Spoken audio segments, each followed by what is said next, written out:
Bien, muy buenas noches tengan todos y todas. Queremos darles la más cordial bienvenida al campus medio de la Universidad José Martí y con ello saludar la presencia del autor de la obra que vamos a presentar esta noche, el doctor Eric Villanueva, que nos distinguió con este hecho de presentar su libro en este foro.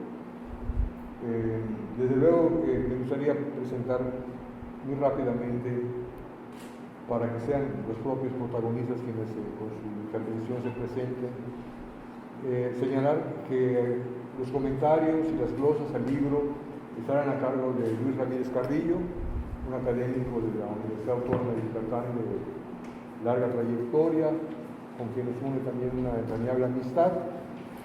El maestro Pacheco Bailón, que es incluso profesor de esta universidad, y Jorge Fernández Sousa, un intelectual de alto prestigio yucateco, que se ha reincorporado a la vida cultural y académica de Yucatán en los últimos meses.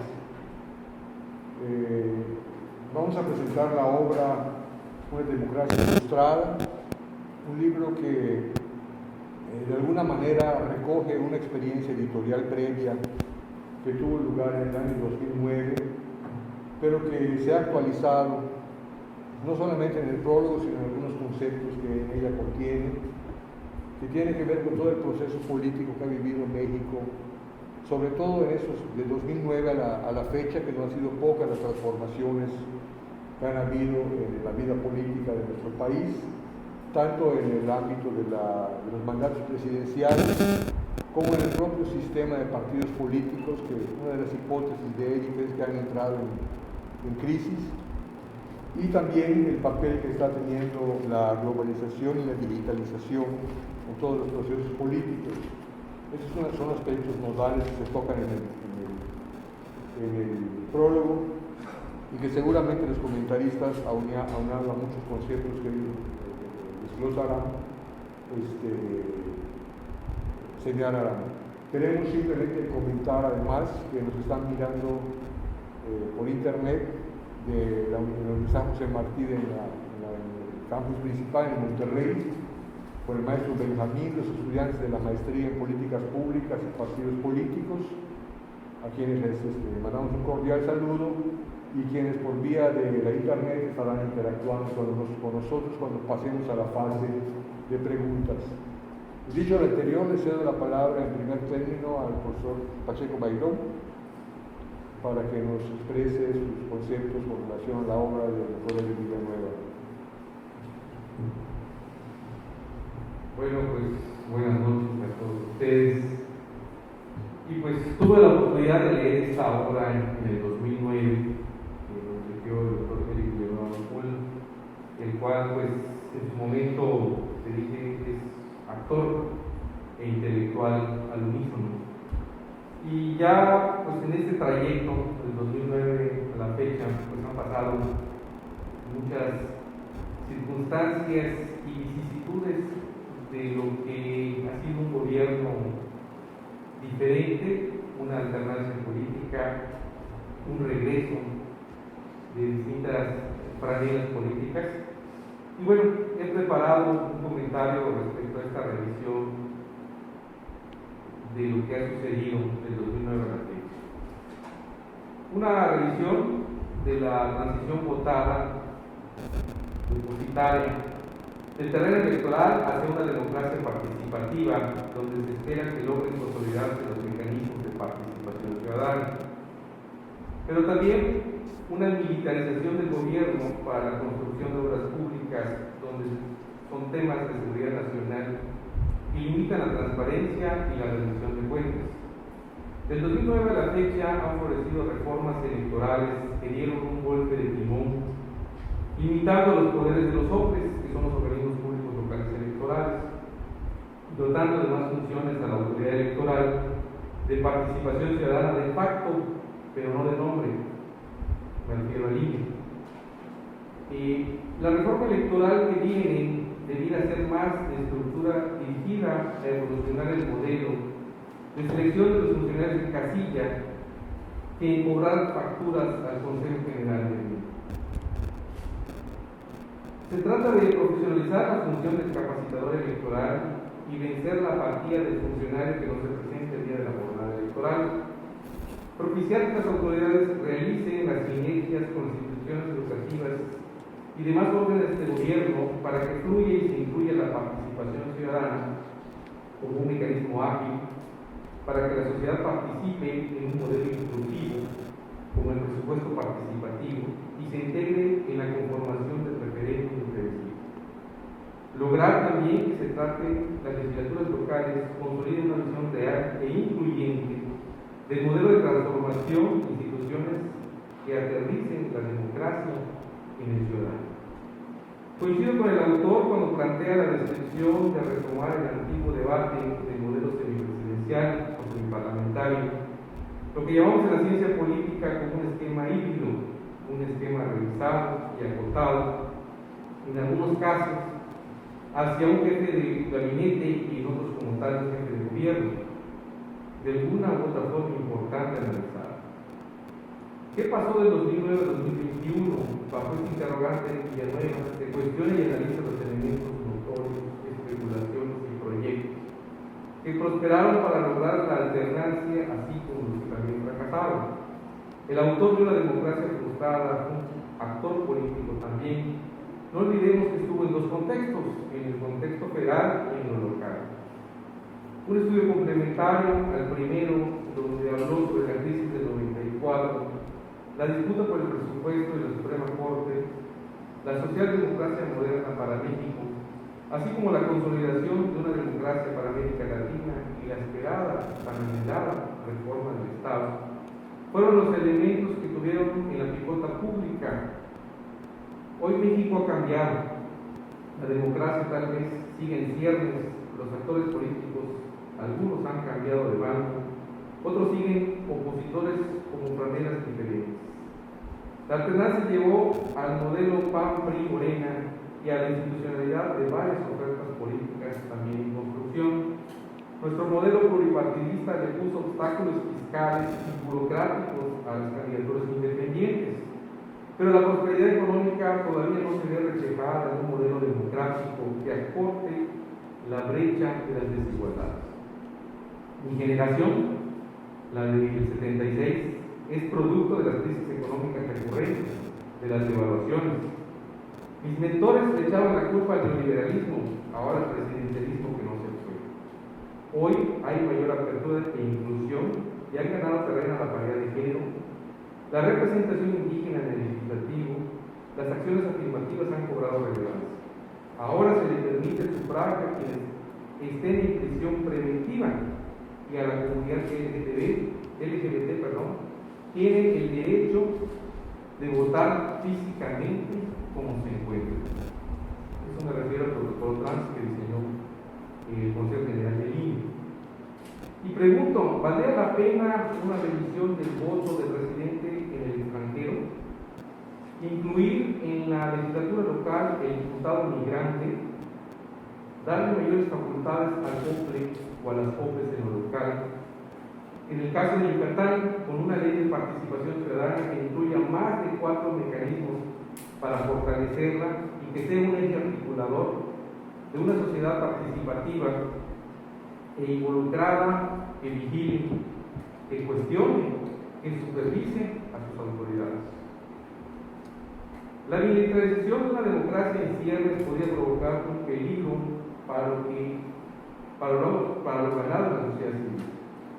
Uniformados, verdes y banderas blancas históricamente nunca se han visto bien. Es una afrenta a los derechos ganados que obstaculizan la integración social. Los militares deben estar en sus cuarteles y no involucrarse en las acciones civiles. Son aliados de la patria y no del gobierno en turno. Peligra la estabilidad del país, de un México mutilado, porque se han rebasado las instituciones públicas y privadas. Porque el narcotráfico, la delincuencia organizada, el tráfico de personas han proliferado en las regiones del Bajío, sureste, norte y centro del país. Son pocos los lugares que todavía no se refleja esta situación. En retrospectiva, el expresidente Cárdenas institucionalizó la vida militar en las acciones de gobierno. Hoy no es legal de jure, de facto vamos a ver lo contrario. El peor enemigo de una democracia es una dictadura, y más si es por la ley militar. Concluyo sin filias ni fobias.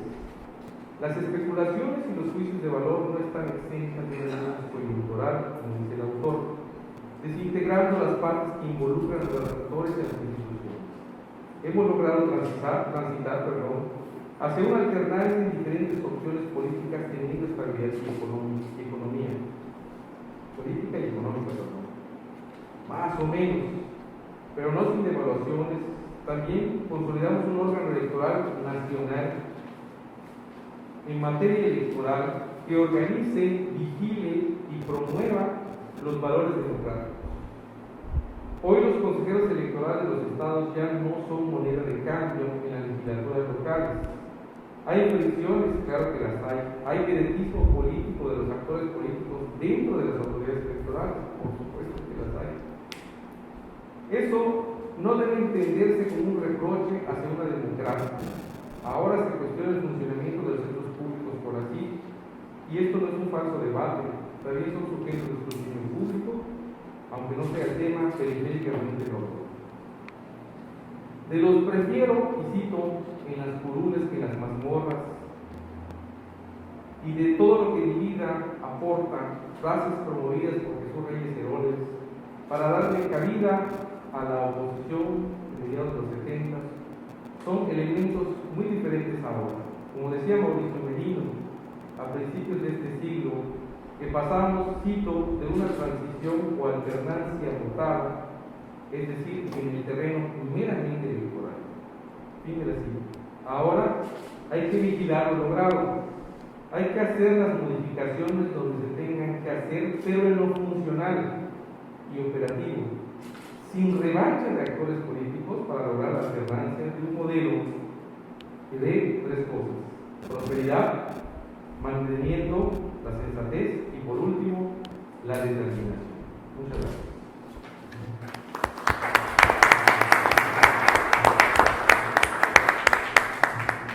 Muchas gracias, maestro Pacheco. Recordaba que en 2009 tuve la oportunidad de ser uno de los comentaristas del libro que se presentó en el Teatro Mérida, no sé si se acuerda del autor.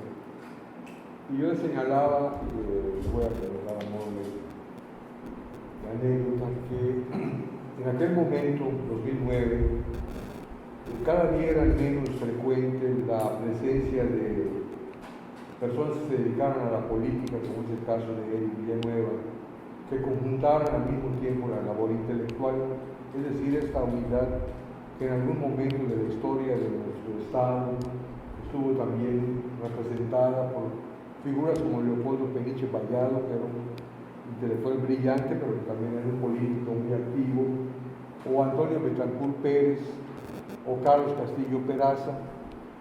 Cada día se hacía más infrecuente y hoy es francamente ausente, es decir, es poco común, ya no, digamos, no es frecuente, sino es poco común que un actor político, como en este caso Eric Villanueva, se dedique al mismo tiempo a una labor intelectual. Y eso creo yo que pudiera retomarse para no empobrecer más la vida política de nuestro Estado. No estoy pensando en la tradición griega, pero simplemente estoy diciendo que cuando hay un político que tiene una formación académica, intelectual de mayor envergadura, pues permite tener un horizonte un poquito más claro de la realidad. Bueno, dicho lo anterior, le quiero ceder la palabra al doctor Luis Ramírez Carrillo para que les haga los comentarios correspondientes. Bien, muchas gracias. Creo que no hay que quitarse el cubrebocas, ¿verdad? Bueno, pongámonos entonces lentes más nobles. Confieso que yo he leído casi toda la obra de Eric Villanueva, excepto la obra política de carácter nacional. por distintas razones y distintos momentos, desde la tesis de licenciatura, de hace ya muchos años hasta ahora, fui revisando los distintos libros de Eric vinculados al Enequén. Obviamente los trabajos se compiló en los 3 últimos tomos, así tomamos las tierras, los 3 libros intermedios, entre así tomamos las tierras y estos, y varios otros trabajos y artículos de Eric en torno al Enequén. Me parece uno de las plumas y de los especialistas obligados del Enequén en Yucatán en todos estos últimos 40, 50 años, ¿no? Ciertamente su obra queda, pero nunca lo había leído como un autor político haciendo un análisis de carácter nacional, de carácter estructural o coyuntural, ya fuera el caso, ¿no? Y la lectura de este libro me llevó también a revisar los trabajos que él compiló en 2003 sobre la alternancia, ¿no? Donde también tiene parte de los planteamientos iniciales que después encontré en este libro, y algunos otros artículos sueltos que fui encontrando en internet, ¿no? Entonces, apoyando lo que dice el doctor Bojorquez, Eric yo creo que es una rara avis en el panorama político e intelectual, no solamente de Yucatán, sino fundamentalmente a nivel nacional, ¿no? Alguien que nunca dejó, pese a haber ocupado la presidencia de la Cámara de Diputados, de ser un intenso político, un activo militar del PRD, directivo, y ocupado pues, a lo largo de 30 años distintas posiciones políticas, nunca dejó de publicar una gran cantidad de libros de alta calidad académica, ¿no? Bueno, dicho lo anterior, de manera de elogio, de introductorio, quisiera leer, cosa contra mi costumbre, y quisiera leer porque como el libro está hecho con otros 8 ensayos diversos, la preocupación era cómo articulo un discurso que me permita dar cuenta de la riqueza de todos los elementos del libro. Voy a ver si lo pude lograr y espero no leer más de 12 minutos, ¿no? Bueno, estamos frente a la segunda edición actualizada de un libro que se editó originalmente en 2009. Se trata básicamente de 8 ensayos que van abordando distintos aspectos de lo que en términos muy generales se ha dado a llamar la transición mexicana hacia la democracia. Término, creo yo, demasiado manoseado, pues una transición política interminable de casi 40 años ya no es transición, y ya es prácticamente una formación de Estado con mayúscula. Pero ¿cuál es el objetivo y la principal preocupación del doctor Villanueva en este libro? Son varios. Yo identifico al menos 4 preocupaciones centrales. La primera es comprender las razones que han obligado al cambio del sistema político en México desde fines del 88. Es decir, hablar, encontrar, definir las características de la falta de desarrollo social, de la inequidad económica y de la injusticia política, ¿no? La segunda es una desesperada pregunta, y resalto lo de desesperada, sobre las causas profundas del fracaso del cambio sistémico desde fines de la década de los 80. La tercera es identificar una serie limitada de eventos particulares que desde su punto de vista son representativos para explicar por qué se frustró el cambio político. Y la cuarta, y creo yo que la más interesante, es la preocupación por encontrar una nueva alternativa al sistema presidencialista mexicano, que en muchos sentidos, régimen tras régimen y sexenio tras sexenio, es el principal problema y causante de la frustración de la democracia. Alternativa que, dicho sea de paso, delinea de nuevo en este libro. Los 8 capítulos del libro dan cuenta de estas preocupaciones, escritos en distintos momentos a lo largo de más de una década, son disímiles entre sí, por lo que solo los enumeraré. El primero habla de la crisis económica de diciembre del 94, profundizando en las causas estructurales más profundas que llevaron a ella y que la hacían inevitable al final del salinismo. Es decir, es interesante el planteamiento de Eric, está discutido, claro, pero Eric lo plantea de manera muy bien. O sea, el error de diciembre no fue un error. El error de diciembre es nada más una manera de llamar a algo que era inevitable que sucediera.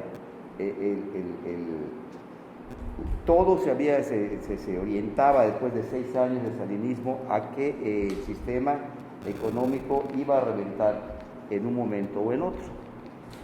Reventó en ese momento, pero el análisis que nos muestra del final del régimen salinista creo que hacía totalmente previsible lo que iba a suceder.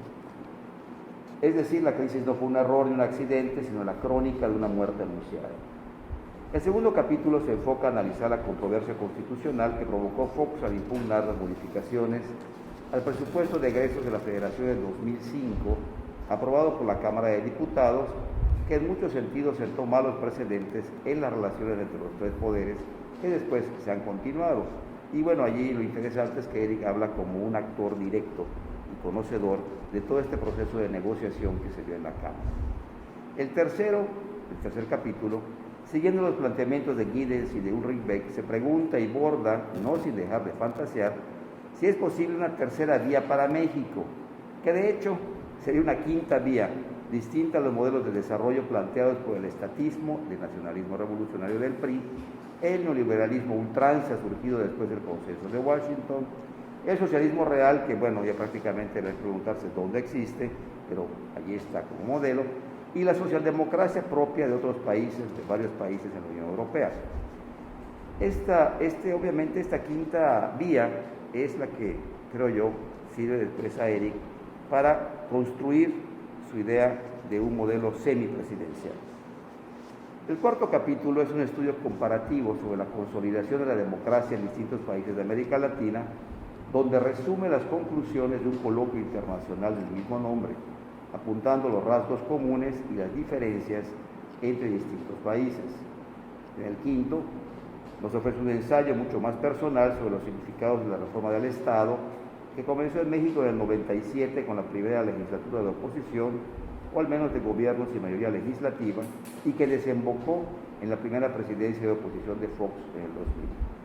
En este capítulo el autor va madurando ya su idea de régimen semipresidencial. El sexto capítulo es, en muchos sentidos, una continuación de la idea anterior, pues profundiza en la discusión entre los modelos presidencialista o el que él plantea de semipresidencial en México, apuntando los pros y contras de ambas formas de gobierno. Me detengo un momento aquí porque yo creo que esto es la esencia del trabajo y espero, la continuación del trabajo de él, ¿no? Entra en discusión con dos trabajos publicados en 2007, uno de Carpizo y otro de Javier Romero, que son bastante conocidos, que plantean alternativas políticas diferentes y una lectura distinta sobre las condiciones necesarias para modificar el presidencialismo mexicano e impulsar un régimen semipresidencial.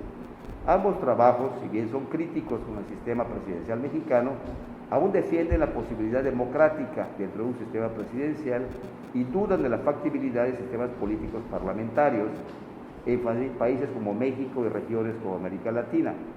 Para Carpizo, el sistema de alianzas de partidos y de intereses políticos previo a las elecciones y los tiempos simultáneos de poder ejecutivo y legislativo darían mayor estabilidad a los sistemas presidenciales como el mexicano.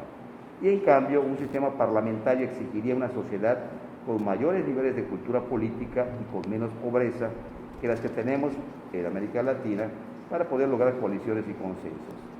Estos dos capítulos, del 5 y del 6, son con mucho los más interesantes y brillantes del libro, y allí Eric va hilando los argumentos centrales por los cuales está en desacuerdo con los planteamientos que en gran medida resume Carpizo, ya que piensa que el sistema presidencialista centralizado, como funciona en México, es una fórmula política agotada y no es el mejor camino para la construcción de un sistema democrático. El capítulo 7 efectúa un apretado análisis sobre las elecciones de 2006 y es precisamente el que da el título al libro, Una democracia frustrada, México 2006. Es interesante porque, como Eric nos ha platicado, AMLO y su proyecto eran uno antes de la derrota del 2006 y se volvieron otro después de él. En este sentido, 2006, rematado por la derrota electoral del 2012, explica mucho de lo que está sucediendo en la actualidad. Finalmente, en el libro nos ofrece un postre de despedida con el capítulo 8, donde reseña paso a paso las razones por las que México no avaló ante la ONU la guerra de Irak, aunque todos pensaban que Fox iba a apoyar al gobierno norteamericano y a Bush. Y nos cuenta pues los chismes y del vuelo en helicóptero, ¿no?, con Fox y compañía, especialmente con compañía. Bueno, los análisis parciales que encontramos en los distintos capítulos del libro explican en gran medida la mala situación a la que llegó México en el 2018, que es la que lleva a López Obrador a la presidencia. Trataré de encontrar un hilo conductor entre temas tan diversos escritos a lo largo de 5 lustros, y para ello nada mejor que los argumentos esgrimidos en la espléndida introducción con la que el autor puso al día este libro publicado hace más de una década. Seguiré 2 líneas argumentales centrales. La primera es señalar que una primera evaluación a vuelo de pájaro sobre los resultados de los primeros 3 años de este actual gobierno es más negativa que positiva. Los datos y argumentos nos los ofrece el autor en la introducción. Cualquiera puede leerlos, pero los resumiré en un par de párrafos, ¿sí? En lo económico, los primeros 2 años no fueron nada exitosos. En el 19, antes de la pandemia, el PIB ya había bajado a 0.3% anual, se acercaba a una tasa cero de crecimiento. Con la pandemia cayó a menos 8.5 en el 2020. La inversión total ya había retrocedido un 4.6% en 2019 respecto al 18, volvió a bajar ahora un 18% más en el 2020. El empecinamiento de no aplicar políticas económicas contracíclicas que evitaran el masivo cierre de empresas y dar un apoyo suficiente al consumo de los más necesitados para tratar de paliar en algo los efectos de la pandemia, llevaron a que cerraran sus puertas 1.010.000 empresas de todo tipo, y las 600.000 nuevas que han surgido no compensan las quiebras, lo que llevó a una pérdida ya de 650.000 empleos. Si bien la recuperación hasta este día mejora la situación, todo indica que el crecimiento del Producto Interno Bruto será alrededor de un 6%, lo que no compensa el 8.5% de pérdida del año pasado ni el acumulado del año anterior. En resumen, esto hace muy viable que el sexenio cierre con un crecimiento del PIB inferior al del sexenio anterior. O sea, no veo cómo se va a dar un brinco para hacer un mayor crecimiento económico. Y en el plano social, lo que Eric plantea, el mayor éxito de este gobierno fue un incremento sustancial al salario mínimo y a los salarios en general, y consiguió un incremento del 13% del poder adquisitivo del salario en 2019. Ese fue un éxito, una entrada fuerte y un gran logro, mismo que difícilmente se mantendrá después de la pandemia, con la previsión de una inflación que ha sido recurrente todo este año. Tan solo el mes de octubre fue el 10º a la alza, con un 6.2% al día de hoy, y que probablemente este año cierre en un 7%, mermando lo avanzado en cuanto a poder adquisitivo salarial, es decir, casi un 50% de lo que se van aumentando los salarios, lo vamos a perder con la inflación cerrando este diciembre. Pero la crisis de la pandemia arrojó ya entre 8 y 10 millones de nuevos pobres sobre las cifras existentes hasta 2018. Parece difícil también que este incremento de la pobreza se pueda revertir en 3 años. Sin empleo, ¿cómo vamos a volver a recuperar a esos 8 o 10 millones? Como señala el autor, los programas aplicados por el actual gobierno en su política social por sí solos no serán suficientes para combatir el incremento de la pobreza y la pobreza extrema. Solo un adecuado ritmo de desarrollo económico combinado con una apropiada fórmula de programas de fomento del empleo rural y urbano, de desarrollo regional y fuertes inversiones en educación, salud y seguridad social podría realizar un combate real a la desigualdad y a la pobreza. Lo mismo puede decirse de muchos otros rubros que son conocidos por todos. La seguridad, en 2018 hubo 30.000 homicidios, en el 19 ya fueron 34.000, en el 2020 otra vez 34.000, pero ya para septiembre de este año se acumulaba más de 30.000. Así, del 1 de diciembre del 18 al 30 de septiembre del 21, México acumulaba 100.334 asesinatos, más los que se acumulen estos 3 meses para cerrar el año. En pocas palabras, la militarización del país no parece estar dando resultados contra la delincuencia. Y lo mismo se señala en muchos otros aspectos. Centrándonos para acabar solo en lo que más le interesa al autor, que es lo referente a la reforma del Estado.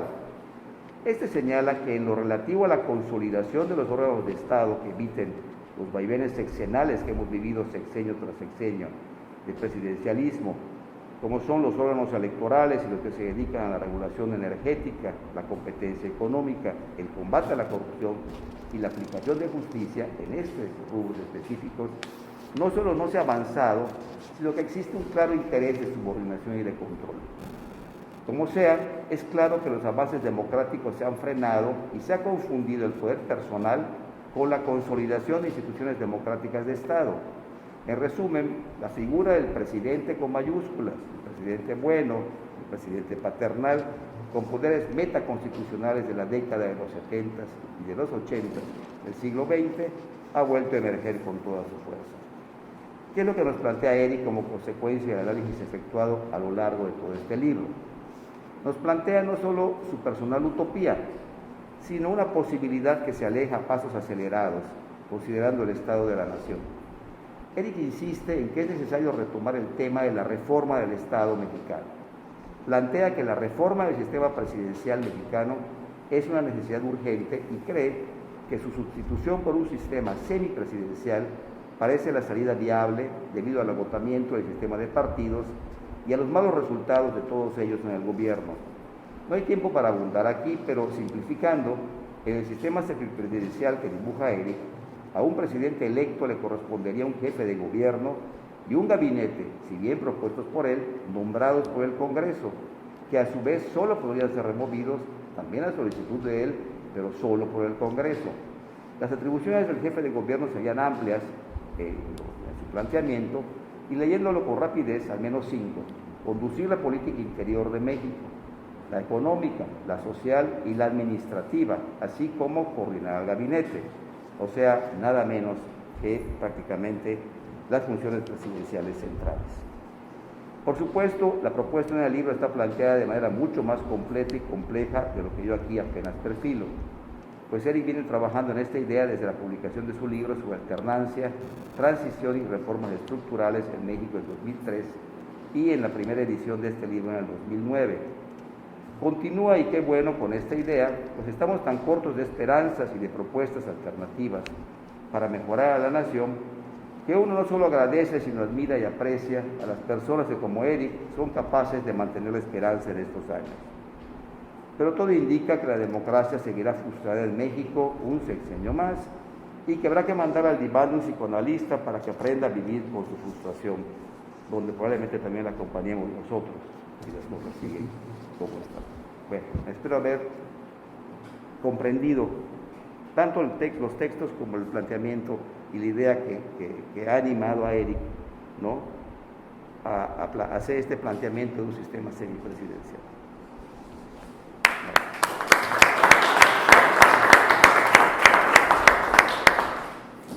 Muchas gracias, Luis, muy lúcido como siempre. Le cedemos la palabra al maestro Jorge Fernández Sousa. Bien, muchas gracias por la invitación. Es un gusto estar en esta mesa. A mí me pasó algo, por ejemplo, lo que decía Luis. Redacté, pero me pareció insuficiente, me pareció complicado. Entonces redacté, hice notas sobre la redacción. Espero no haber hecho ya un check y que pueda ser entendible lo que quiero decir a propósito de esta obra. Empiezo por comentar que sobre esta edición del 2021, en esta edición hay un prólogo que es nuevo y que se adiciona, por así decirlo, a los textos anteriores. Esto es una serie de textos sobre circunstancias de los sexenios pasados. Entonces, en la edición de 2021 se adiciona un prólogo que ya puede referirse a la primera parte del gobierno actual. Entonces, es un prólogo que es prólogo, pero que a la vez podría ser un capítulo más. Entonces es un prólogo que cumple dos funciones: la de introducir, la de despertar interés por el libro, en la medida que anuncia los capítulos que se refieren a diferentes circunstancias, diferentes sexenios, pero también es un análisis de la primera parte de este sexenio. Entonces, el prólogo está referido al gobierno de Andrés Manuel López Obrador, y los capítulos integrantes del trabajo tienen que ver con diferentes momentos de la disputa por el rumbo del país en tiempos de algunos de los periodos presidenciales anteriores. Leído el prólogo, podríamos caer en la tentación de darnos por bien servidos. ¿sí? Ya leímos el prólogo, ya sabemos lo que está pasando, ya sabemos lo que Eric opina sobre lo que va de este sexenio. Podemos o no estar de acuerdo en algunas cosas, pero son opiniones sólidas, en todo caso pertinentes, y podríamos decir, bueno, pues hasta aquí. Pero sería una equivocación porque habría que leer, hay que leer los textos completos para entender por qué llegamos a la situación actual. En buena medida, esa virtud tienen los textos anteriores para entender cómo llegamos a la situación actual, y por eso, como nos enseñaba en metodología, hay que ir de lo particular, luego a lo general y luego otra vez a lo particular. A veces decía que era al revés, que había que ir de lo general a lo particular, pero en este caso me parece que hay que ir al prólogo, luego irse a los capítulos completos y luego ir al prólogo para tener así un panorama completo de la obra. Completo de la obra, completo de las posiciones del autor, y que nos da la riqueza de la propia obra. Hay una cuestión central en la obra que invita a reflexionar, sobre la democracia. Estamos hablando de una democracia frustrada, y una cuestión que está atravesada en la obra y que invita a reflexionar, insisto, es ¿de qué democracia hablamos? De la democracia electoral, aquella democracia en la cual que tiene como cuyo sentido es lograr votaciones confiables, que se respeten, aunque las diferencias sociales y económicas entre los votantes sean tan abismales como son en México.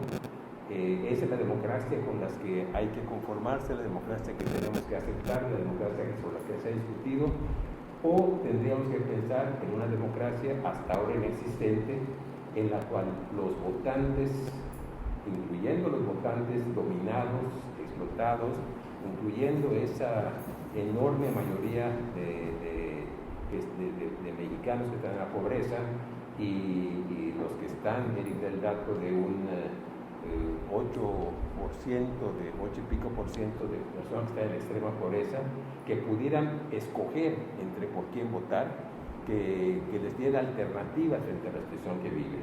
Eso no existe. Eso hasta ahora, las ofertas entre los diferentes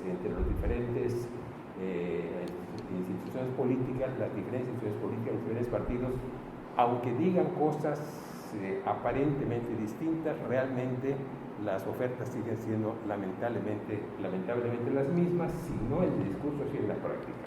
Estas y otras preguntas surgen de la lectura de la obra, a pesar de que hemos sugerido entonces que para el mayor provecho de la obra habría que ir del prólogo a los capítulos y luego al prólogo.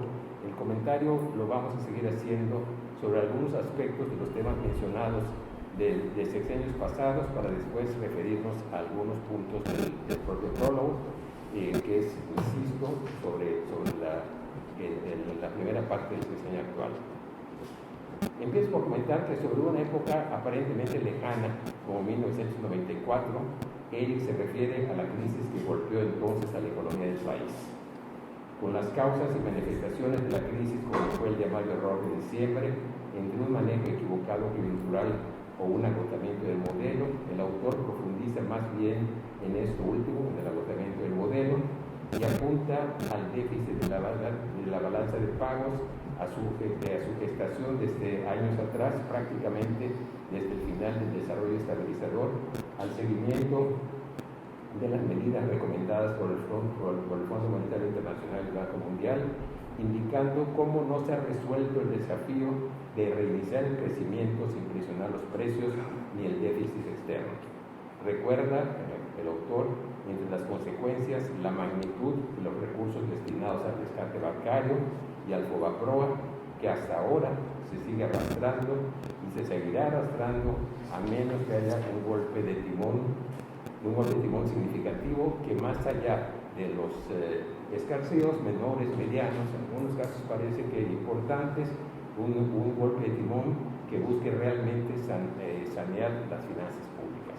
El FOBAPROA con mucha frecuencia se olvida, ahí está ahí, con mucha frecuencia se olvida lo que está costando. En el caso de la disputa por el presupuesto que se produjo en un apartado siguiente, en el caso de la disputa por el presupuesto que se produjo en el sexenio posterior con el de Fox, cuando la Cámara de Diputados modificó el presupuesto enviado por el presidente para darle un carácter ligeramente expansivo en relación al carácter recesivo que había procedido desde la presidencia, aparte de las diferencias en cuanto al ejercicio y a la orientación presupuestales, la disputa revelaba la no obediencia de la Cámara hacia el Ejecutivo y el lugar, la discusión por el lugar del Ejecutivo y del Legislativo en la conducción de la política económica. Esto, aunque no era totalmente novedoso, sí significaba un cambio importante, ya que en los mejores años del PRI, bueno, mejores para el PRI, no sé si para la población, pero en los mejores años del PRI, lo que mandaba el presidente era obedecido. Cosa que, por cierto, pasó en la primera parte del sexenio actual y está dejando de pasar actualmente con la nueva configuración de la Cámara de Diputados sobre todo.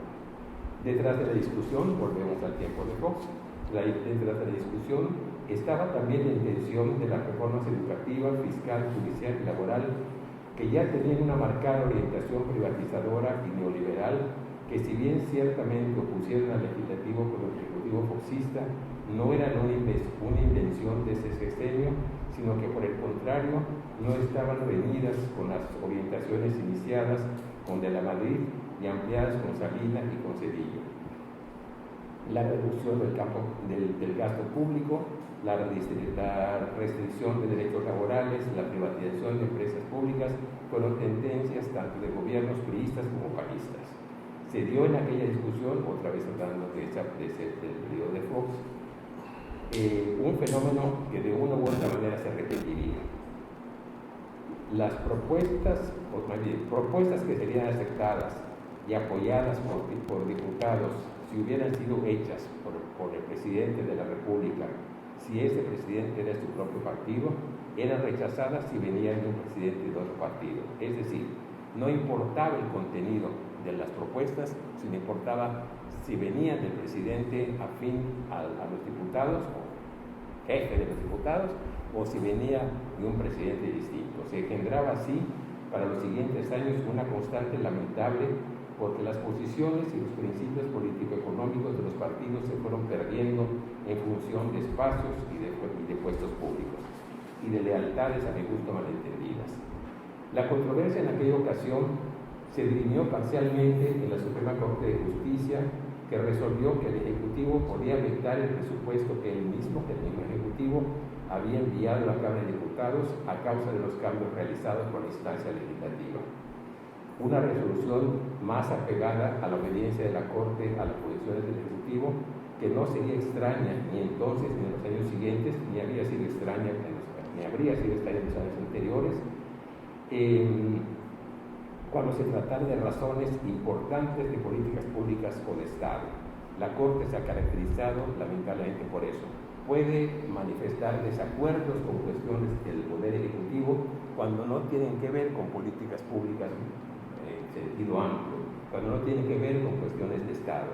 Me remito a si habrá tiempo lo comentaremos, a la reforma constitucional de 2013 en materia energética, cuando cambiaron la Constitución para que se pudiera privatizar el petróleo y la energía, los hidrocarburos y la energía eléctrica, y la Corte se plegó a las orientaciones del entonces presidente Peña Nieto.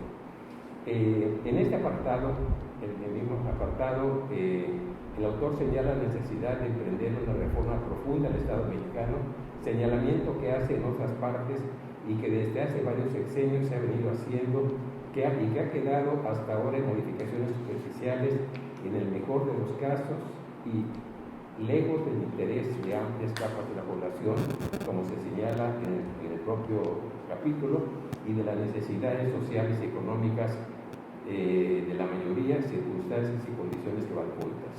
Y esto nos deja otra pregunta: ¿a qué reforma de Estado nos tendríamos que referir? ¿De qué reforma de Estado estaríamos hablando?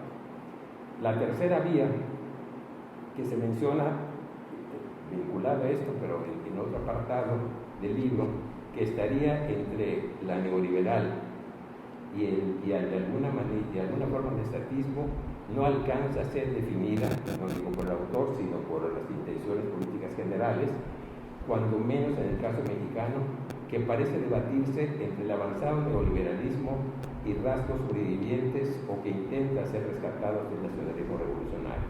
Particularmente interesante, este apartado señala, entre los otros puntos a destacar, que los programas contra la pobreza, como se han instrumentado en varios sexenios, tales como Solidaridad, Progresa, Procampo, etc., atacan efectos y no causas y no tienen mayores resultados sobre la disminución de la propia pobreza, es decir, sobre el fondo de la misma, sobre las causas de la misma.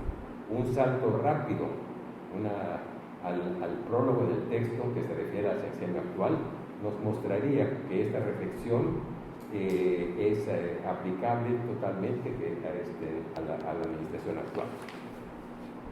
En otra parte del texto, en esta primera parte del texto sobre quién sabe si posible o si existente tercera vía, seguramente contemplada hace algunos sexenios, el autor indica que transformaciones de una envergadura social profunda solamente pueden hacerse desde un gobierno democrático y de una nueva izquierda, ya que la no tan nueva derecha encarnada en el PRI y en el PAN ha propiciado al proyecto neoliberal. Por eso agregamos un proyecto de reivindicaciones estructurales que contempla la situación popular. No puede pensarse desde alianzas con la derecha, así sean estas alianzas de carácter pretendidamente táctico. Sobre esto intentaremos abundar en un momento. Más adelante, al hablar sobre la consolidación de la democracia en México y América Latina, Eric Villanueva nos recuerda el coloquio que sobre este tema tuvo lugar en el Senado de la República en el año 2004, con la participación de ponentes de 11 países de la región y de que se trataron temas tan importantes y diversos como los del papel del Estado, la sociedad civil en la transformación democrática, democracia y legalidad, democracia y desarrollo. Las conclusiones del coloquio, transcritas en el texto, siguen siendo actuales, como en el caso de la relación deseable entre los partidos políticos y la sociedad civil, sin olvidar las contradicciones de clase en la sociedad que condicionan esa relación. La necesidad de las transformaciones se gesten en las bases sociales y no solamente en las élites, o en el caso de México, la situación de pobreza y desigualdad y la inexistencia de un verdadero Estado de Derecho. Como comentamos, estas conclusiones, como otras surgidas del mismo coloquio, siguen teniendo validez plena, quizás con mayores dificultades de cuando fueron formuladas a la fecha. De los apartados o capítulos relativos al significado de la reforma del Estado, al presidencialismo, régimen semipresidencial en México y a una democracia ilustrada, podemos inferir algunas orientaciones o elementos importantes. La reforma del Estado ha sido una reforma electoral de las instituciones encargadas de las elecciones y de que sus resultados sean confiables. Ha habido cambios importantes como el del estatus constitucional y legal de la Ciudad de México, un mayor equilibrio y mayor discusión entre los poderes ejecutivo y legislativo, ciertamente no en la primera parte de la sesión actual, como decía hace un momento, y en algunos casos actuaciones más autónomas de sectores del Poder Judicial Federal, cosa que se da menos en los poderes judiciales locales, particularmente, insisto, cuando no se trata de temas estratégicos en los que la dependencia hasta el Ejecutivo sigue siendo fuerte. Para bien y para mal, una cosa que también ha sido importante en esta reforma del Estado, en esta reforma en buena medida administrativa, legislativa, en buena medida judicial, ha sido la creación de una serie de órganos autónomos o la ampliación de los órganos autónomos que no son en la situación actual muy del gusto del presidente de la República, como es el caso del INE, de la Comisión de Derechos Humanos, de algunos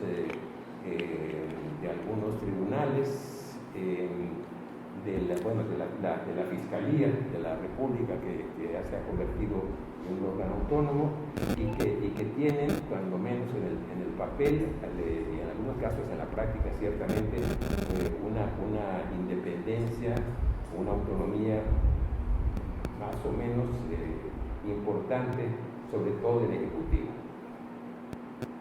Otro aspecto de los cambios ha sido que, para bien y para mal, que se ha ido resquebrajando la obediencia de los ejecutivos locales hacia el Ejecutivo Federal. Pero hasta ahora, todos estos cambios que han llevado a panoramas distintos a los de los tiempos del esplendor priista y de los gobiernos panistas, no han significado una reforma política del Estado, si debemos entenderla como una reorientación de las prioridades nacionales. Por eso la alternancia hasta ahora, hasta antes del sexenio actual, lo ha sido en no poca medida de siglas, no de políticas sociales, económicas, judiciales, y en consecuencia, si las ha habido, políticamente han sido acotadas. En lo fundamental, los modelos de desarrollo e inclusive de crecimiento siguen siendo sustancialmente los mismos, aunque se dediquen partes importantes del presupuesto a apoyos para adultos mayores y para jóvenes, lo que si bien tiene importancia grande y hasta indispensable, no reorienta sustancialmente a esos modelos. Entonces, si entre los gobiernos del neoliberalismo panista y priista, del neoliberalismo priista y panista, la alternancia fue de esa manera, no profunda ciertamente, fue entre siglas, grupos, figuras, algunas figuras patéticas y algunos saqueadores. ¿Cuál ha sido el cambio? ¿Cuáles son los cambios en el sexenio actual? Para aproximarnos a la respuesta debemos volver rápidamente al prólogo de la obra, como advertimos al principio. El autor ofrece algunos elementos y datos correspondientes a la primera mitad del actual sexenio presidencial. Su visión es ciertamente crítica y deja poco margen para considerar que estamos transitando hacia un cambio democrático, y otra vez decimos de qué democracia tendríamos que hablar, y sobre todo que implicara mejoría social y económica y seguridad para la mayoría de la población. En ese sentido que habla del costo de la cancelación del Aeropuerto Internacional de la Ciudad de México, de las desproporciones de los programas sociales y de insuficiencia para la reactivación económica, del también insuficiente planteamiento de todo lo que se podría alcanzar económicamente con la corrupción, del lugar que van ocupando los militares, del escaso éxito respecto a la mejoría de la seguridad y al combate al crimen organizado, de la tasa de crecimiento negativa del Producto Interno Bruto del primer año del gobierno, de las complicaciones ampliadas por la pandemia, de la pobreza extrema de 10.8 millones de personas, aproximadamente el 8.5% de la población, y de la insuficiencia de los programas para la reactivación económica. En el caso de las obras públicas o de los megaproyectos, al referirse al Tren Maya, dice que aunque pudiera pensarse como necesaria la obra para el desarrollo de la región sureste por la inyección de recursos, hubo falta de claridad y la no aplicación de las consultas de manera correcta. Hay benevolencia respecto a esto, porque la pregunta que cabría es, ¿era necesaria esa obra para el desarrollo? ¿A quién beneficia? ¿No habría mejores perspectivas, mejores maneras de utilizar el gasto que se está usando para un desarrollo real de la región, de la península, de la parte de Chiapas y Tabasco que están involucradas? El autor atribuye la cancelación de la cervecera Constellation Brands de Baja California a la cancelación del nuevo aeropuerto de la Ciudad de México y la más reciente iniciativa de reforma eléctrica a alguna pérdida de credibilidad para los inversionistas. Aunque apunto que ayer o hoy la vocería de la presidencia se señaló que se ha incrementado en un 8% la inversión extranjera respecto al sexenio anterior. Sin embargo, comento, en estos últimos casos de la cervecería y la reforma eléctrica, me parece que son, en el primer caso, respondieron a una inquietud de los habitantes de Mexicali respecto a la utilización del agua y al agua que se iba a gastar en esa producción cervecera, y la iniciativa constitucional de reforma eléctrica es un intento de recuperar la rectoría del Estado en materia energética perdida en los decenios anteriores, particularmente en el de Peña Nieto. Propongo que lo que estamos comentando lo veamos entonces desde dos perspectivas. En el caso de la cervecería y de la reforma eléctrica, podríamos decir que se priorizó el interés de la población y el de la nación respectivamente por encima de los intereses empresariales, algo parecido a lo que pasó con lo que ha pasado con la prohibición de los agroquímicos, no siempre respetada, y con las limitaciones que se han anunciado respecto a la producción minera en relación con el daño que están haciendo en el territorio nacional, sobre todo en territorios indígenas. En el caso del Tren Maya ocurre lo contrario. Se hicieron de lado los derechos de la población, particularmente de la población indígena, para beneficiar en primer lugar a las constructoras y para hacer una obra supuestamente para el desarrollo, pero que probablemente no sirva ni siquiera para el crecimiento empresarial, salvo para el crecimiento y para el crecimiento de las constructoras. Igual pasa en esta otra visión, este otro comportamiento del gobierno, en el sentido de que los cambios necesarios para una mejor distribución del ingreso, como podría ser la reforma fiscal y reformas a legislaciones bancarias, no se hacen. Entonces, lo que quiero decir con esto es que las contradicciones en las orientaciones gubernamentales las podemos ver en los tiempos más actuales, inclusive, en otro campo, entre la iniciativa de reforma eléctrica y del litio y, por otra parte, el acuerdo que se convierte, esto es de hace unos pocos días, en obras de seguridad, todas las que considere el presidente y que vayan así a la opacidad.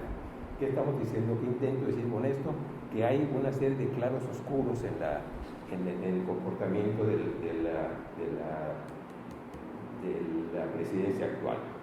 Las luces y sombras no se pueden ver desde cualquier posición, o mejor, se pueden y tienen que ver desde posiciones definidas. No es lo mismo ser críticos desde las preocupaciones por las reivindicaciones populares, las laborales, por ejemplo, o las de los derechos indígenas, o desde intereses de la clase media que busca avances en el conocimiento y en la ciencia, por cierto, clase media que ha sido atacada, que desde los intereses de grandes, no se puede ver, no es lo mismo verla desde ahí, que desde los intereses de grandes consorcios empresariales que buscan beneficios por encima de todo. Este tipo de confusiones, de dónde salen las inconformidades con el gobierno actual, me parece que es muy importante tratar y lograr evitar.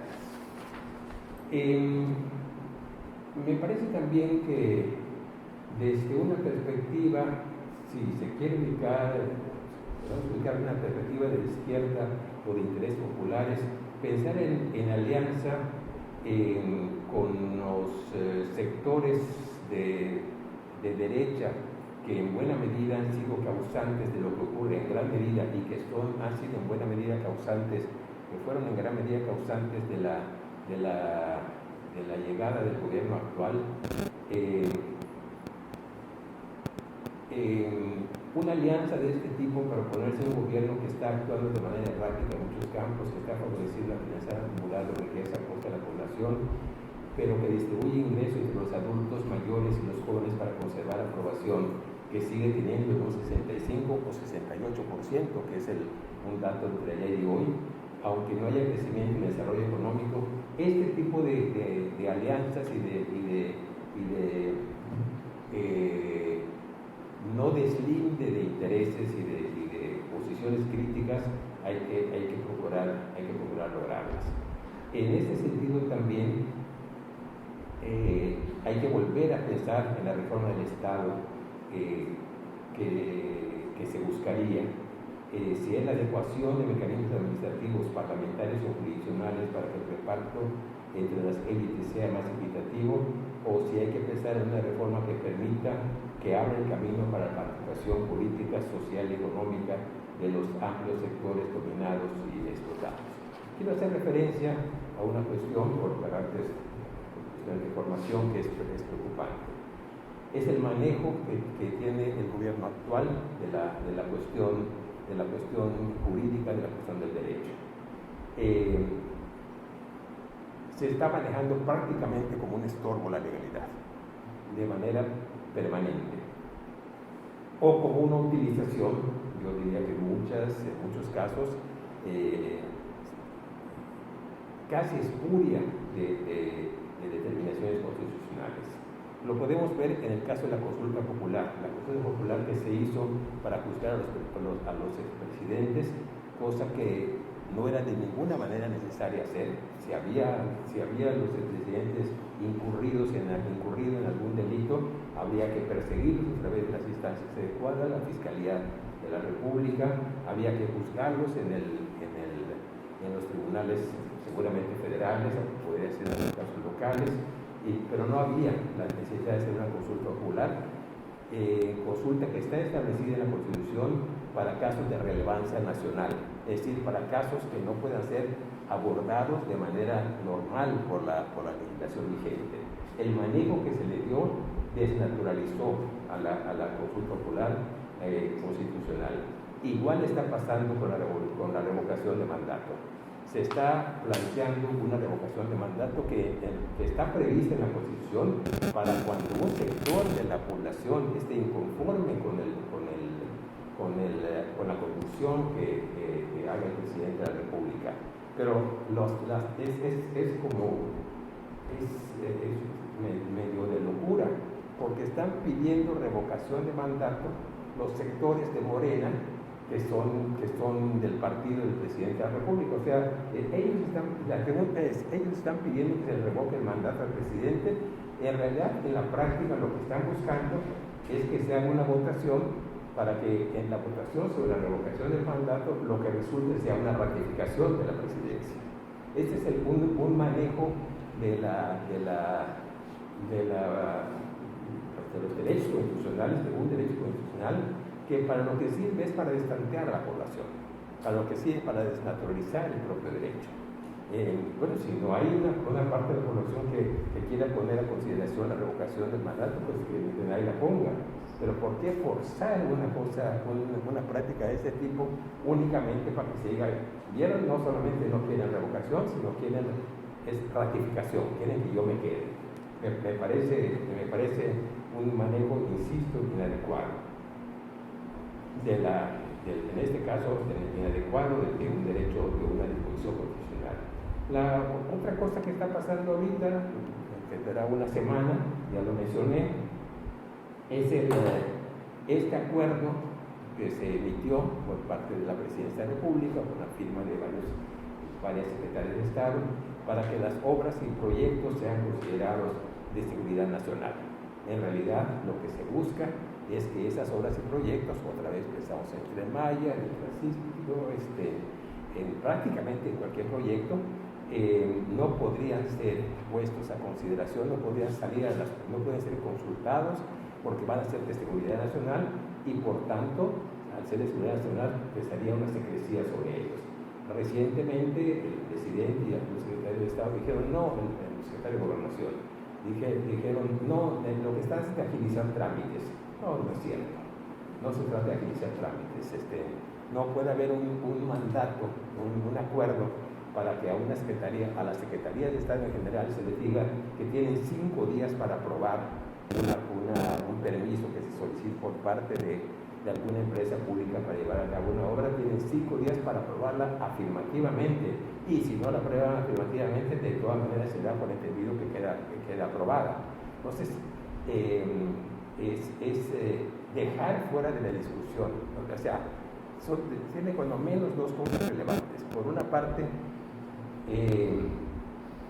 deja fuera de las posibilidades de que esas obras sean observadas en el mejor sentido de la palabra, y restringe las posibilidades, por no decir las anula, de las Secretarías de Estado para cumplir con su propia normatividad.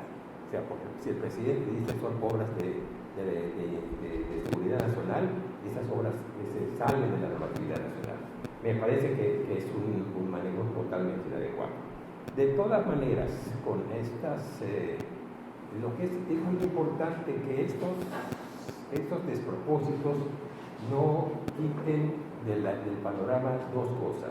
Algunas cosas que tienen que ver con el interés nacional, como la de la reforma en materia eléctrica, y lo de los apoyos a adultos mayores y a sectores, bueno, y a los jóvenes, que insisto que si bien no no generan riqueza, no son productivos, pero sirven. No podemos ni siquiera decir que son una forma muy elemental de redistribución del ingreso, muy elemental. Sacan del apuro, no significan cambios estructurales. En fin, con esto termino. Me parece que la obra es muy importante. Vuelvo a eso, por lo que nos da como respecto al panorama de los sexenios anteriores, por lo que analiza del sexenio actual, por cómo nos lleva a percibir pues que lo que ocurre actualmente se generó en sexenios anteriores respecto a la reforma del Estado, esta reforma del Estado tan acotada, respecto a los cambios, respecto a la legalidad, respecto a la economía, etc. Y nos plantea sobre todo las dificultades enormes en el momento que vive México y que yo creo que va lamentablemente a seguir viviendo.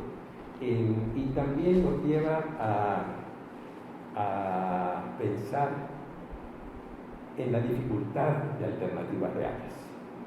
Yo me atrevería a decir, no se ve un panorama, una orientación, una agrupación de partidos políticos que realmente den un panorama distinto al que ha habido en los últimos sexenios, incluyendo este. Por lo que se quiera, será pues el tema de análisis, de pláticas, de fin. Actualmente no existe. Hay destellos en algunas partes de la República, hay inconformidades, hay propuestas, pero de manera global no existe. Entonces, la obra que comentamos invita a este debate, a esta reflexión, intercambio, que son indispensables para ir buscando rumbos que en gran medida están extraviados. Una pregunta que deja es cómo salir de la frustración democrática que se ha prolongado por varios sexenios. Yo creo que en primer lugar habrá que ir sabiendo, imaginando qué democracia buscamos y también, en un lugar indispensable, con quién la buscamos. Eso es. Muchas gracias.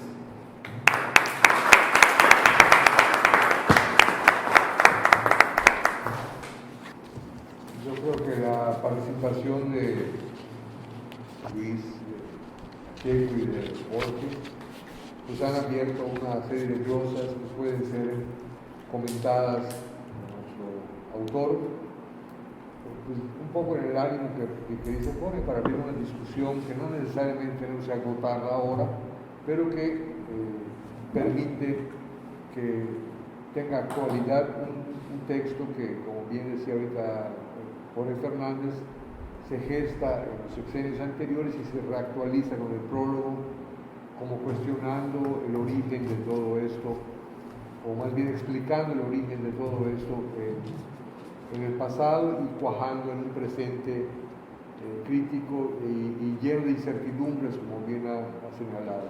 De modo que Eric tiene la palabra. Este micrófono, sí, no.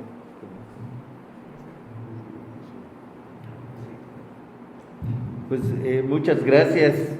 Debo empezar agradeciendo a la Universidad José Martí, al Campus Mérida y a Carlos Bojorquez por permitirnos y tomar la iniciativa de presentar esta obra, este libro, una segunda edición actualizada de una democracia frustrada, la debilidad y fortaleza de las instituciones mexicanas. También debo de agradecer infinitamente el esfuerzo de Luis Ramírez, de Fernando Pacheco y de Jorge Fernández de leer el libro y de los comentarios. Ahorita que los oía y repasaba un poco el libro, también un poco compleja la estructura del libro. Y por eso se los agradezco que se hayan tomado la molestia de leerlo, y como bien creo que señalaron todos, uno diría, leo el prólogo, la parte de la introducción, y ya con eso se entiende de qué se trata el libro. El prólogo actualiza el tema, pero les agradezco mucho el esfuerzo. Quiero agradecer también a Esteban Villanueva el diseño de la portada. Digo que logró sintetizar muy bien las tribulaciones o la problemática reflejada en la sombra de ambos presidentes y las contradicciones entre los dos. La manera de verlo sintetiza un poco el contenido del libro. Y a Carolina también agradecerle todo el trabajo técnico para que actualizar la edición y de alguna manera que también esté disponible. Ya va al comercial en Amazon, ya está a la venta. Gracias también a mi hija Regina y a Irene, que desde México seguramente nos están viendo. Bueno, ¿qué quise hacer con el libro? Esa es la respuesta, la pregunta, y la que nos puede aclarar muchas de las cosas. Bueno, cuando hice la primera edición tenía un objetivo. El objetivo era darle como un repaso a los acontecimientos más importantes con un método un poco diferente a lo que normalmente hacemos con los libros, es decir, la evolución histórica temática de los acontecimientos. Es una manera de abordarlo que hace más agradable las obras al lector, pero yo decidí abordarla en ese entonces con ciertos acontecimientos coyunturales importantes que ilustraran lo que estaba pasando. Cuando salió el libro en el 2009, ese fue el objetivo. La metodología abordada fue agarrar puntos muy importantes. El artículo más importante, o el capítulo más importante, el ensayo más importante, fue el que le llamé La democracia frustrada, que tenía que ver con la elección del 2006, que yo sostengo que sí hubo una manipulación del proceso electoral, incluso fraude electoral, se puede decir. Ahí están los elementos. Sobre eso se ha escrito muchísimo,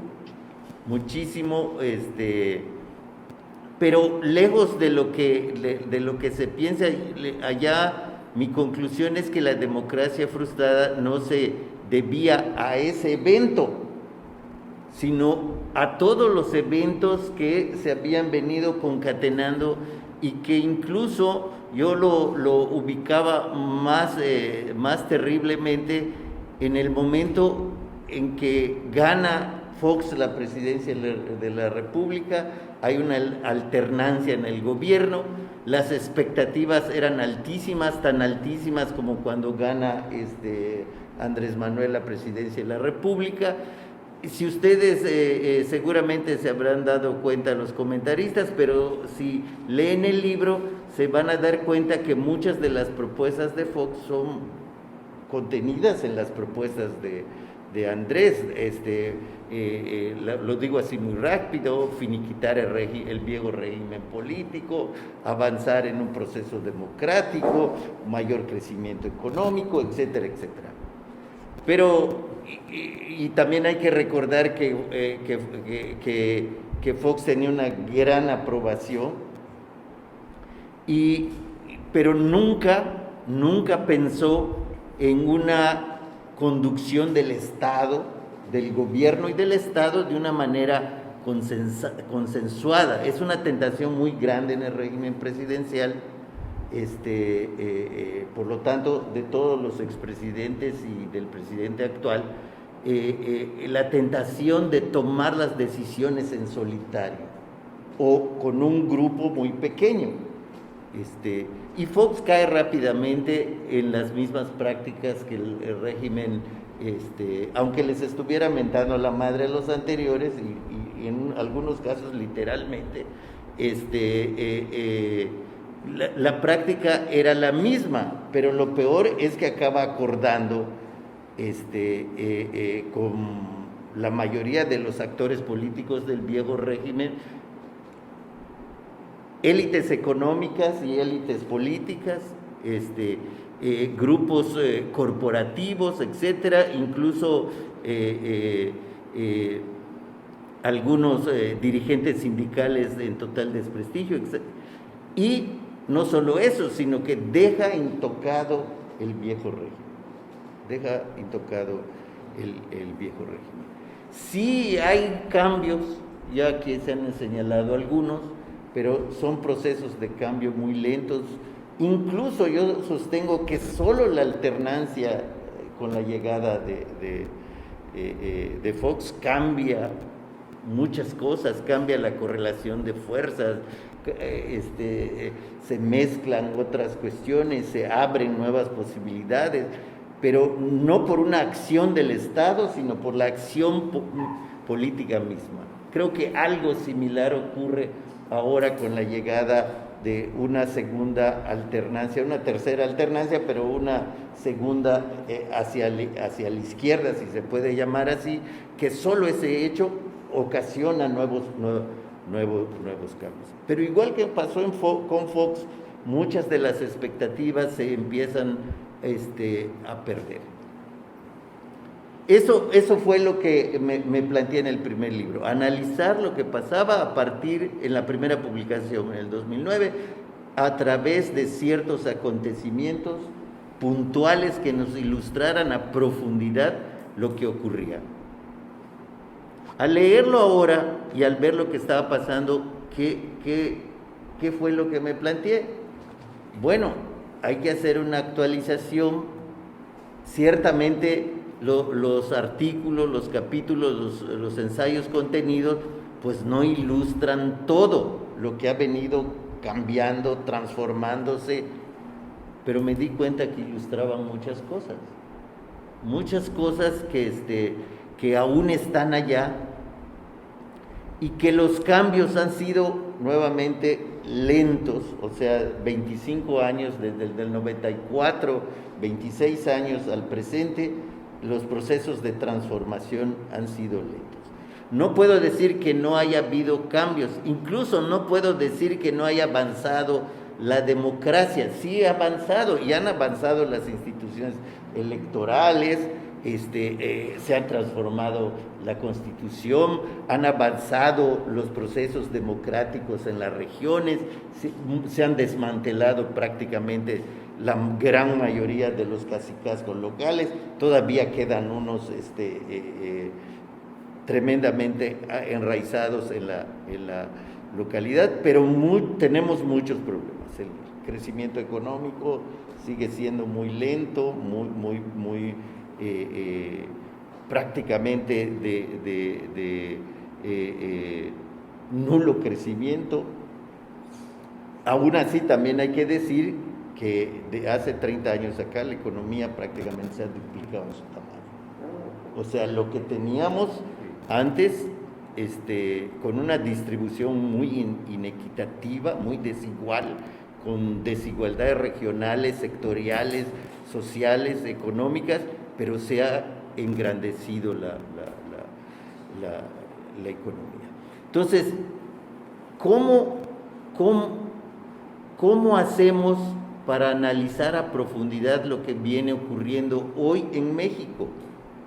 Pues bueno, se podía haber hecho una obra nuevamente en sentido histórico, temático, de lo general a lo particular, o sea, toda una cuestión. Pero sigo yo pensando que el análisis en algunos temas a profundidad, una escisión a profundidad, nos permite ver muchas cosas. Y ciertamente creo que Jorge plantea lo que está en el libro, en los diferentes temas, es hacia dónde vamos, qué tipo de nación queremos la disputa por la nación. Hay un libro que de los 70s, 80s, que tiene precisamente ese nombre, de Rolando Cordera y Goldenberg y varios. Y usar esos temas para analizar lo que está ocurriendo ahora, pero más allá de las filias y fobias como se han planteado acá. O sea, no descalificar hacia por simpatía o por oposición los planteamientos, sino compararlos con lo que ha venido sucediendo, comparando con las propuestas. Y el libro también da elementos para compararlo con lo que va ocurriendo en nuestra circunstancia internacional, América Latina, que nosotros nos parecemos mucho en América Latina, pero América Latina también se parece mucho a nosotros, porque avanzan y luego va para atrás otra vez, va para atrás, avanzan y ahí va para atrás otra vez, y los procesos han sido muy lentos. Casos como el de Bolivia, por ejemplo, han logrado avances en muchos términos.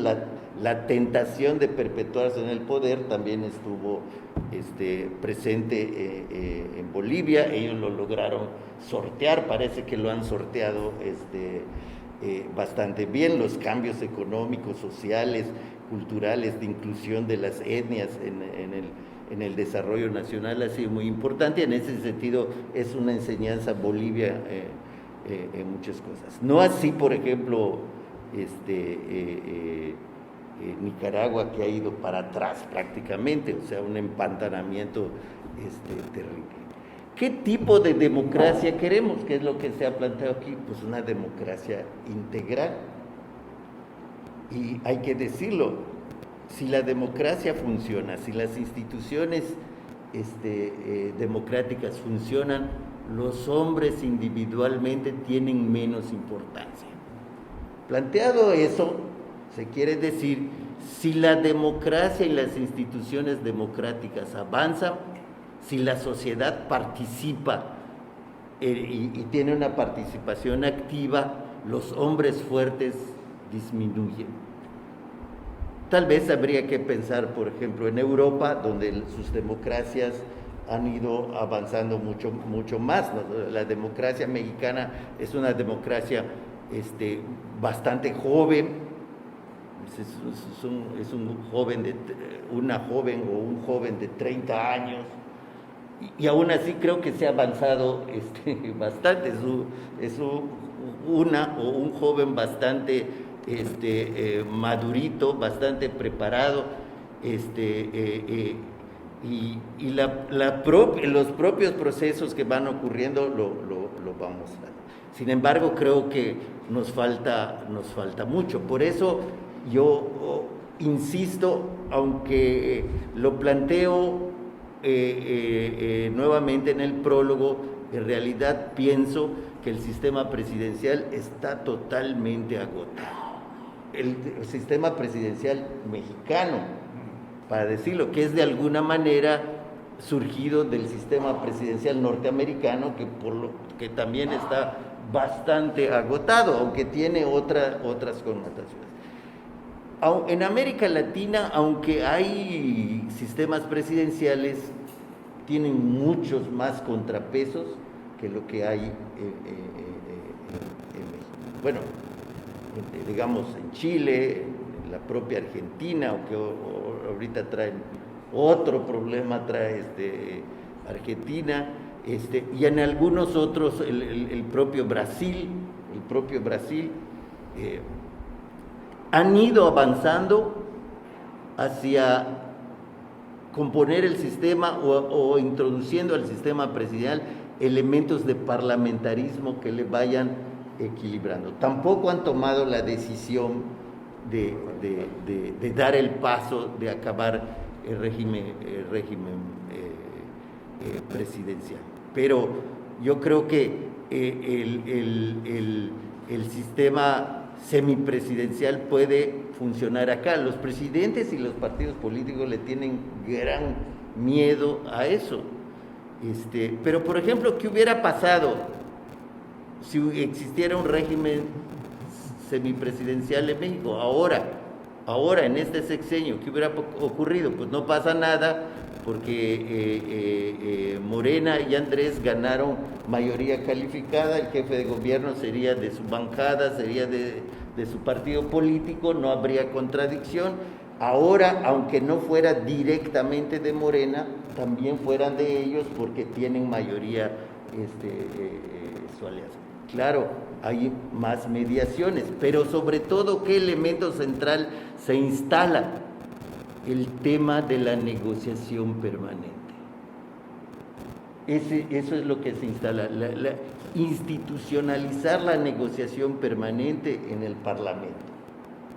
Ese es el tema fundamental y lo que le da estabilidad. Y finalmente, pues si ocurre como ocurrió desde el 97 hasta el 2018, que el presidente no tiene mayoría ni simple ni calificada, pues tendrá que negociar ya institucionalmente con el que tenga mayoría en el Congreso, como ocurre en Europa en la mayoría de los países. Y ya sabe, ahora en Alemania acaba de pasar, ganan los socialdemócratas, pero no ganan con un número suficiente. Tienen que incorporar a los verdes y los liberales para hacer su coalición de gobierno.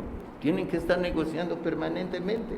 No se pueden llevar como la pirinola, toma todo, no se puede, y tienen que estar permanentemente en la negociación. Unos dirían, ¿es poco eficiente eso? Pues sí, pero es de una mayor estabilidad política que la que tenemos. Nosotros vivimos, país, México, vivió del 97 al 2012 prácticamente un proceso de estancamiento en los cambios legales fundamentales por la poca colaboración entre el presidente y la mayoría del Congreso. Eso es lo que planteo, pero sobre todo en los otros temas, hacerlo a manera de espejo. ¿Qué estuvo ocurriendo? ¿Qué está ocurriendo? ¿Y qué es lo que queremos? Jorge planteaba algunas cuestiones muy importantes. Tendríamos para platicar suficiente. También hay que decir que también es disfuncional el régimen presidencial, no solo porque ha cambiado muchas cosas, sino la sociedad mexicana ha cambiado, y ha cambiado, creo yo, profundamente la sociedad mexicana. Las redes sociales, pero no solo eso, se reconoce la multiculturalidad, o sea, no solo étnica, sino social, política, y entonces ya no puede uno pensar como se pensaba en los 70s, en los 80s, los sindicatos, por ejemplo, la CTM es un cascarón, ya no funciona o no cumple las funciones que cumplía en el viejo régimen del PRI. La CNC tampoco, pero la mayoría de las organizaciones, ¿no? El secretario general te dice que sí, pero las bases no acatan, y además no hay manera de controlarlo. Y cada vez la gente lo sabe más. No confronta, pero no cumple, no obedece, digamos, los lineamientos. Bueno, diría yo, si queremos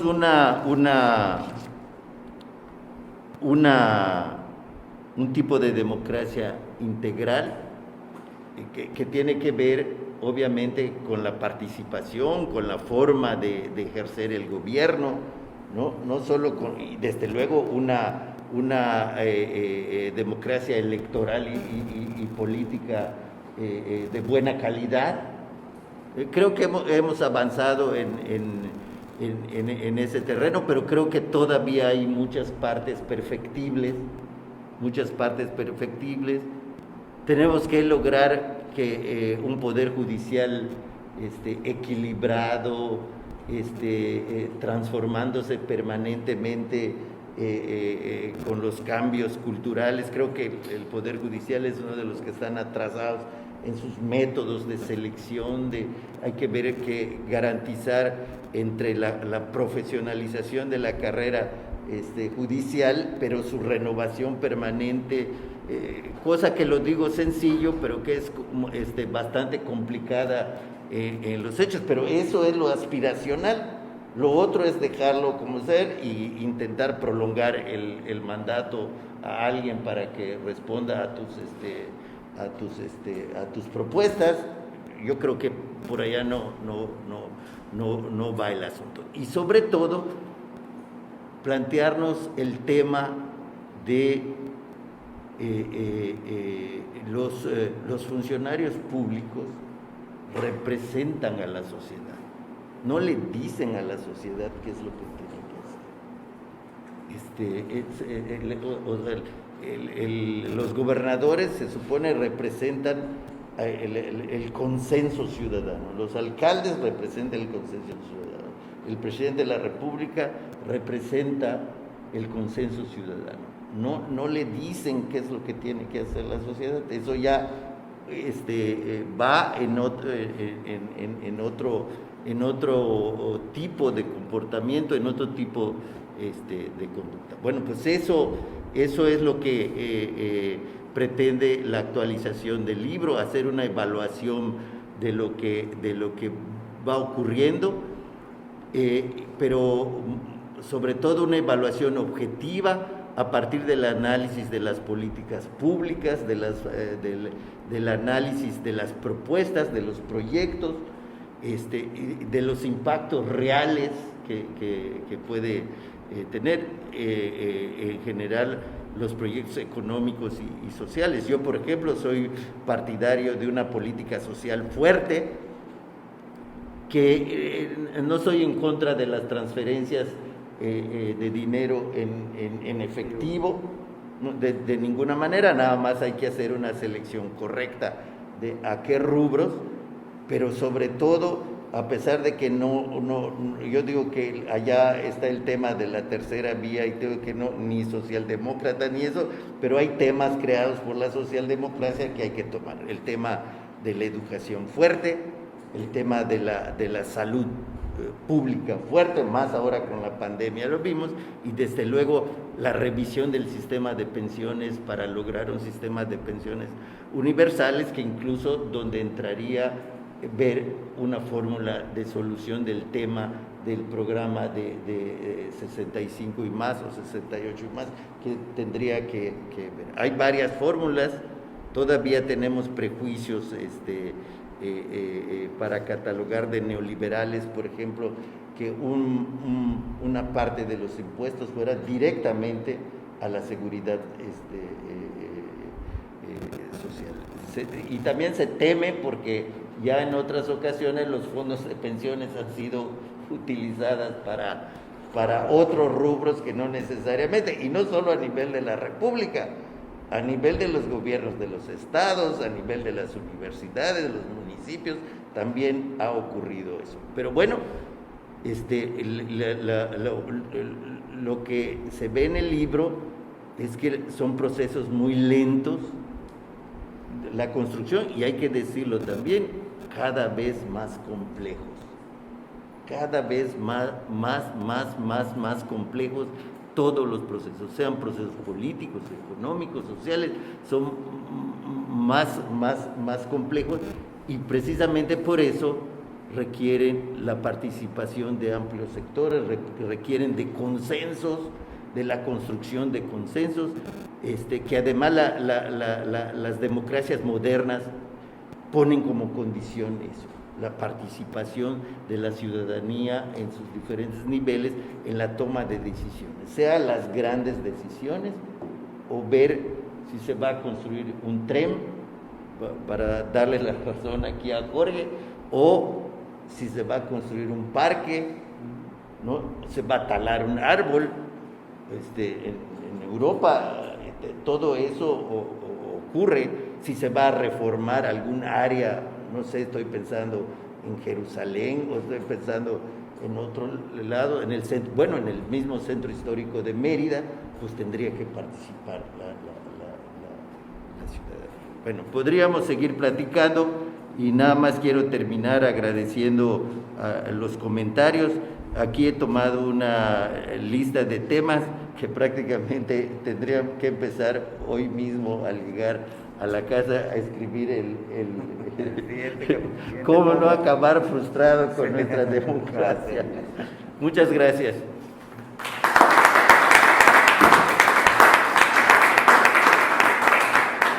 Bien, pues agradecemos a todos los participantes su intervención.